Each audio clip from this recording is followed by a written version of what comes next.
الحمد للہ رب العالمین والصلاة والسلام علی سید الانبیاء والمرسلین، اما بعد۔ منزل سے بڑھ کر تو منزل تلاش کر، منزل سے بڑھ کر تو منزل تلاش کر، مل جائے تجھ کو دریا تو سمندر تلاش کر۔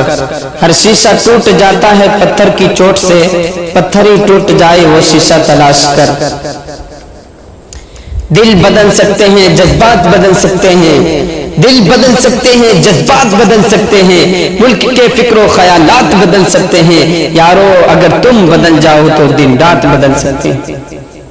ابھی میں طفل مکتب ہوں نہ واعظ ہوں نہ فرزانہ، ابھی میں طفل مکتب ہوں نہ واعظ ہوں نہ فرزانہ، صدا گونج رہی ہے دل میں سنا دو حق کا پروانہ۔ کبھی عرش پر کبھی فرش پر، کبھی عرش پر کبھی فرش پر، کبھی ان کے در کبھی در بدر، غم عاشقی تیرا شکریہ میں کہاں کہاں سے گزر گیا۔ کبھی راستوں میں تنہا کبھی ہوں برود صحرا، میں جنوں کا ہم سفر ہوں میرا کوئی گھر نہیں ہے۔ یا رب تیری رحمت کا امیدوار آیا ہوں، یا رب تیری رحمت کا امیدوار آیا ہوں، منہ ڈھانپنے کفن سے شرمسار آیا ہوں۔ یا رب چلنے نہ دیا بار گناہ مجھے کو پیدل، اس لیے کندھوں پر سوار ہو کر آیا۔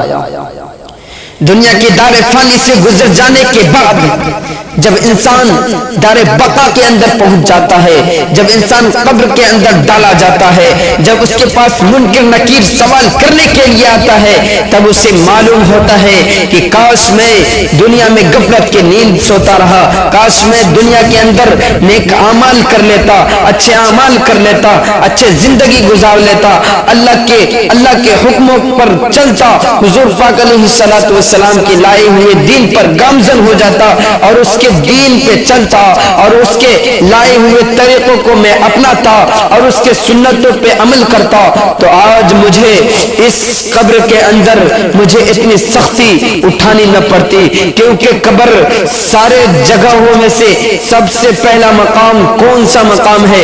وہ قبر ہے۔ قبر کہتی ہے، کیا کہتی ہے قبر؟ اے دنیا کے انسانوں سن، تو یہاں آنا اور اپنے تیاری کر کے آنا، میں مٹی کا گھر ہوں، میں کیڑے مکوڑے کا گھر ہوں، میں سانپ اور بچھو کا گھر ہوں، یہاں تم آنا تو تیاری کر کے آنا۔ جب انسان وہاں پہنچتا ہے تو پھر کیا، جب نیک شخص پہنچتا ہے تو قبر کہتا ہے ویلکم، اہلا و سہلا و مرحبا بکم، آپ کی آنا مبارک ہو، آپ کی آنا مبارک ہو۔ جب آپ دنیا میں زمین پر چلتے تھے تو سب سے معزز اور محترم بشان انسان آپ ہی ہمیں نظر آتے تھے۔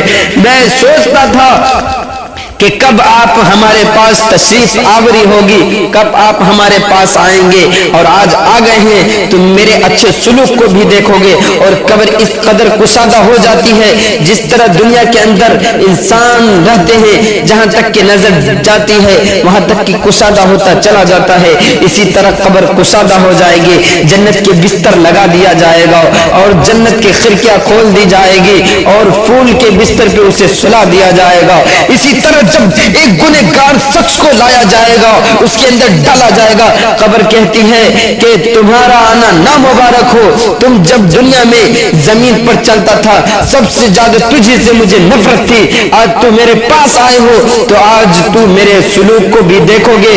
اور قبر اس قدر اس پہ تنگ آ جاتی ہے، اس کو اس قدر دبوچتی ہے، اس قدر دباتی ہے کہ ایک پسلیاں دوسرے پسلیوں میں گھس جاتی ہے اور سانپ اور بچھو مسلط کر دیا جاتا ہے۔ اور کیا ہوتا ہے؟ پھر آگ کے بستر لگا دیے جاتے ہیں اور جہنم کی کھڑکی کھول دی جاتی ہے اور اس پہ مسلط کیے ہوئے سانپ ہمیشہ ڈستا رہتا ہے۔ میرے دوستو، ایسے عذاب سے بچنا ہے تو خدا کے واسطے اللہ کی طرف آ جاؤ، اللہ کو راضی کر لو، اللہ کو منا لو اور نمازیں پڑھو، اللہ کی طرف آؤ۔